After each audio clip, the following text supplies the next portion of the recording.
For today's interview, we're featuring Christine from Cross Photos, a photographer with over 20 years of experience. In this conversation, she walks us through her creative process, including her work in cosplay and other forms of photography. Now, let's go to the interview.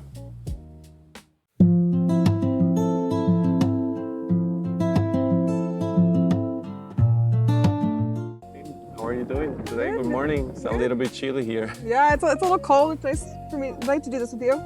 Thank you, thank you. So, talk to me. Let's start since the beginning.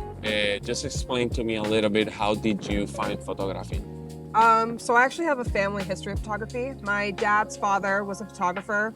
Ran out of his house. He was, if you ever think about those old 1950s photos that are colored, that was his job. So he literally put in like the hand skin colors and like painted them himself, and like that's what customers would get. And he gave that hobby to my dad. And then my parents, they own a company where they digitize film. Okay. So I have a bloodline of photography. It was something that was going to happen whether I liked it or not. Nice. So how does it feel like to grow up with a family that especially have a company, and also they had to deal a lot with art and photography? I'm very lucky. Honestly, that's what it is. Photography is an expensive hobby. It is. And having my grandfather passed away when my dad was young, and he inherited all of his stuff. So, my dad kept all of his film cameras and all that stuff, and then he gave those to me, and it became a hobby that like generations got to share. So because of that, my dad made sure that like I grew up in a world where that could be a possibility. Okay. And like I recognize that is like a very lucky opportunity, and it's wonderful to be growing up in a place where like art is important. Yes. Okay. And can you explain to people how important it is? Because I think you and I both understand that we need art in life for everything. Art sometimes becomes art therapy. It can become a lot of things for us, our hope. So you doing photography, and you also do a lot of other things. I do not like a niche. I love to do everything. And I really think you should just take yourself wherever curiosity goes. And like you were asking, art is so important in everyday life. And I think people don't even realize how much art goes into everything. And then, wait a second. Just waiting here for the train to pass by. Yeah. But on that comment with that train, so much art went into this bridge and into that train. Exactly.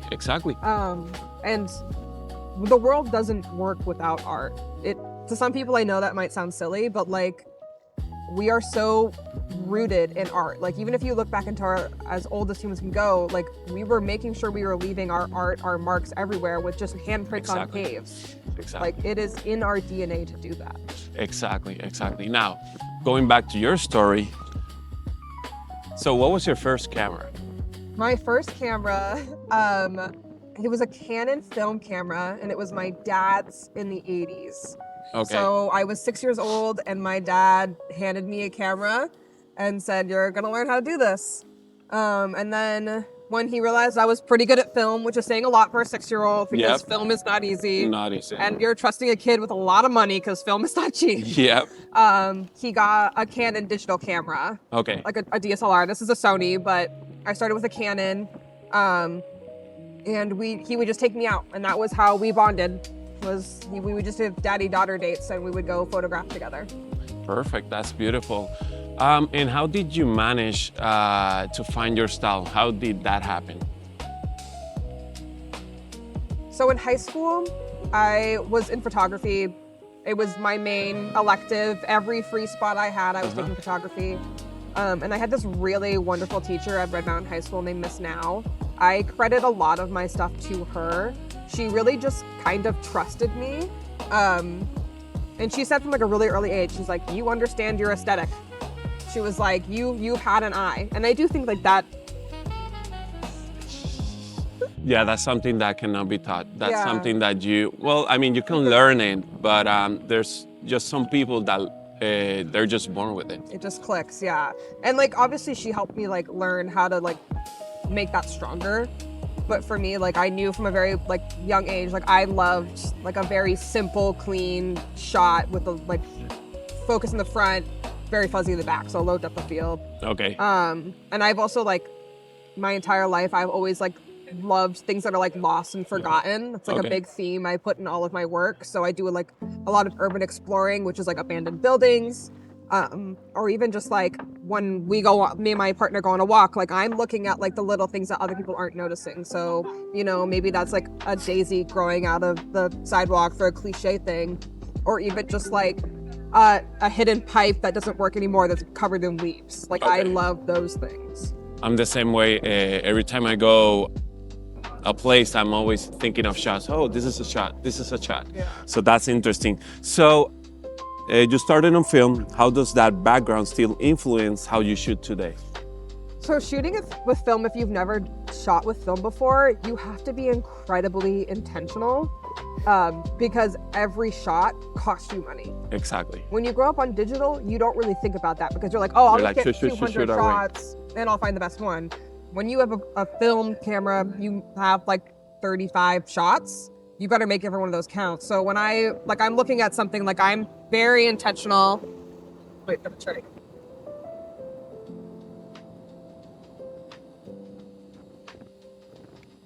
I'm very intentional with like how I'm framing. Coming from a black and white film standpoint, I'm looking at light. So again, if you've never shot film, like you really have to understand the lighting in your situation and your camera settings. So that's a really good foundation. If you're trying to learn photography, really learn your camera settings and start editing in black and white so you can understand how light is affecting your image. What are you looking for in a shot?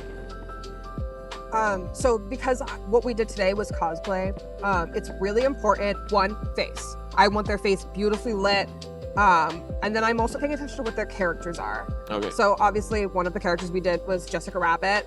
When you think of Jessica Rabbit, you know exactly, you're going for sexy, you're going for face. Like there's certain poses that are like very like popular within that character. So I usually, depending on who I'm shooting for a cosplay, like I look at that character and I go, okay, these are poses for that character. This is that character's personality. How am I going to capture that on camera?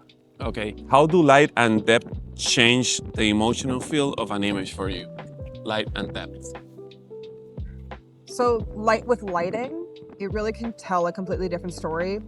I think like a really good way to think about that is if you think of like an old noir movie, like the black and white detective movies, right? Like the way they're lighting their faces, like, or even like another really good example would be like Morticia Addams in the 1990s Addams Family. Like they always light her face so beautifully and they don't do that with any other character. Like there is something powerful about the way that they're using light to just like softly light them.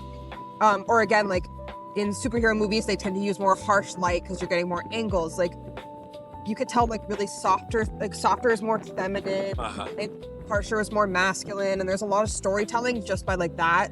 With depth, the way I use it in my photography is, I usually make it so my subject is like perfectly clear and the background is really blurry. To me, that makes it feel like it's more personal. Right? Okay. Like you're feeling a little more closer. When you have everything in focus, I think it makes it harder to focus in on the person, and you lose that a little bit. Are you more of a full shot, medium shot, or close-up shot kind of person? I love a good close-up. Me too. I love a good close-up. That's why I ask you because, for example, my wife always, take a full shot. I like seeing the faces. I like seeing their expression. I like seeing everything up close. I want character. Like I want to feel like I know you just by looking. I'm the same way. So that's cool. Were you in the middle of a shooting? How do you know when a photo is working? I will say my partner has taken some B-roll of me and you can literally hear me in the video being like, yes, this is it. Like, oh my, like sometimes like you're looking for this tiny little eye hole and the lighting just hits just right and they're posing just right and your brain just goes, this is it. And you like have to stop and you have to be like, look at this photo. Like you have to stop everything and be like, show them all. Like, this is it. And you get excited. It happens to me when I see the shot. Sometimes that question is hard to explain because it's just in a moment you find something that you like and it clicks. Yeah. So I totally understand. You work across so many styles and techniques. Why is it important to you not to limit yourself to one niche? I don't believe in niches. I know that is Me such neither. a big thing on the internet right now is find your niche. You can't do well unless you find your niche. And I just don't believe that. I think a lot of the greatest artists in history have been interested in thousands of things, and you learn so much. Like I've been doing photography my whole life. In high school, I started doing mixed media photography. So when I was like 6 years old, my abuela was teaching me how to embroider, and I wanted to like bring that forward. So I actually embroidered on a piece, and like that piece ended up making me win a ton of awards because I was like, what if I try this? And like, I think there's so much beauty in just trying. Like it might not work out, Exactly. but like you might try something and be like, oh, this is really cool. What if I do it this way instead? Exactly. See what she's saying? I'm telling you guys, we have to try it. I do believe that too. I mean, it's not that we don't believe in niches, it's we don't believe that you have to do only one niche, at least for me. Especially having ADHD, I think it's a superpower because almost all of the ADHD people tend to do a lot of things. And they're good at a lot of things, especially in art, music, different things. So I totally get that. Okay, so what does photography give you that words or other art forms don't? So I'm gonna get a little personal with this one, but my oldest brother passed away in 2018, and for a really long time, I'm sorry to hear that. for a really long time, I like never really like fully dealt with that. I just kind of went into like a nurturing mode. So I started taking care of my nephew, right? And like I just never put myself first. And then finally, I went back to school, and we had to do a piece on like the occult, right? Mm-hmm. So I made a grief piece, and with that, like I finally like truly felt like I had processed something. Like I was just like, oh, like I finally had a way to like channel what I was feeling into a work of art. Awesome, awesome. What do you hope people feel when they see your work? I think there's different things for different work. When it comes to like personal portraits and stuff like that, I want them to look at it and be like, that's me. I luckily recently got to do a shoot for a trans girl, and it's her coming out photos, and afterwards she sent me a message and she was like, you did something for me that nobody, not even myself, has been able to do. I'm looking at these photos and I'm really seeing myself for the first time. And it truly made me cry when I saw the text, because I was like, wow, like I really gave this person something that they needed at this point, and like what a beautiful process. Like to be in her process in that way is such a beautiful thing. What a beautiful story. So, and what would be a message you want to give out to the world or young people that are starting in photography or other types of mediums? What would be your advice? Just try it. And like, it's okay to do it cheap. You don't have to like dive head first into everything.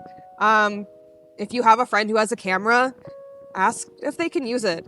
Like just ask and try. And try everything. Like maybe you try portraits and it's not for you, but then you go to the beach and you take pictures of the water and you're like, oh, this is what I love. Exactly. Or even like, okay, I tried photography and I didn't love that. What if you paint? Or what if you get really into Lego building? Like, just do something. Exactly. Just do it. Let's do it. So nothing. Thank you for giving me this time today.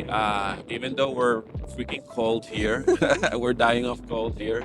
I wanted to give a shout out to Jeff. Jeff is Christine's boyfriend. He has been a great help to us here, carrying everything and helping us with the camera. So Jeff, thank you very much. My certified Sherpa. I love you. Yes. So you have a great support system.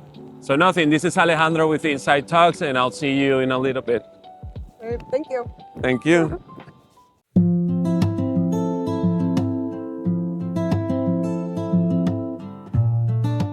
If you found value in this conversation, feel free to like and subscribe for more interviews like this. Thanks for watching.